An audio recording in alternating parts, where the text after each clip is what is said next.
ಇನ್ನು ಮೈಸೂರು ದಸರಾದಲ್ಲಿ ವೈಭವದ ಕಂಬಳ ಉತ್ಸವಕ್ಕೆ ಸಿದ್ಧತೆಗಳು ನಡೀತಾ ಇದೆ. ಅಕ್ಟೋಬರ್ 18, 19ರಂದು ನಡೆಯಲಿರುವ ಕಂಬಳ ಕ್ರೀಡೆ, ಈ ಕ್ರೀಡೆಯನ್ನ ಕಣ್ತುಂಬಿಕೊಳ್ಳೋದಕ್ಕೆ ಇದೀಗ ಜನಸಾಗರವೇ ಹರಿದು ಬರೋ ಸಾಧ್ಯತೆ ಇದೆ. ಅಕ್ಟೋಬರ್ 18, 19ರಂದು ಕಂಬಳ ಕ್ರೀಡೆ ನಡೆಯಲಿದೆ. ಕಂಬಳ ಕ್ರೀಡೆಗೆ 130 ಜೋಡಿ ಕೋಣಗಳು ನೋಂದಣಿ ಕೂಡ ಮಾಡಿಕೊಂಡಿದ್ದಾವೆ. ಮೈಸೂರಿನ ಸಾತಗಳ್ಳಿ ರಿಂಗ್ ರಸ್ತೆ ಬಳಿಯಲ್ಲಿ ಕಂಬಳಕ್ಕೆ ಸಿದ್ಧತೆಯನ್ನು ಮಾಡಿಕೊಳ್ಳಲಾಗ್ತಾ ಇದೆ. ಕೋಣಗಳ ಓಟದ ಗದ್ದೆ ಹದಗೊಳಿಸುವ ಕೆಲಸ ಕೂಡ ಆರಂಭ ಆಗಿದೆ.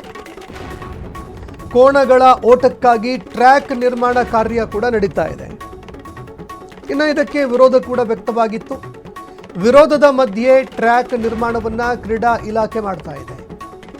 ಹಿಂದೆ 40ಕ್ಕೂ ಹೆಚ್ಚು ಮರಗಳನ್ನು ಕಡಿದಿರುವ ಕ್ರೀಡಾ ಇಲಾಖೆ ಇದೇ ಜಾಗದಲ್ಲಿ 40ಕ್ಕೂ ಹೆಚ್ಚು ಮರಗಳನ್ನು ಕಡಿಯಲಾಗಿದೆ ಅನ್ನೋ ವಿಚಾರಕ್ಕೆ ಸಂಬಂಧಪಟ್ಟಂತೆ ಆಕ್ರೋಶ ವ್ಯಕ್ತವಾಗಿತ್ತು.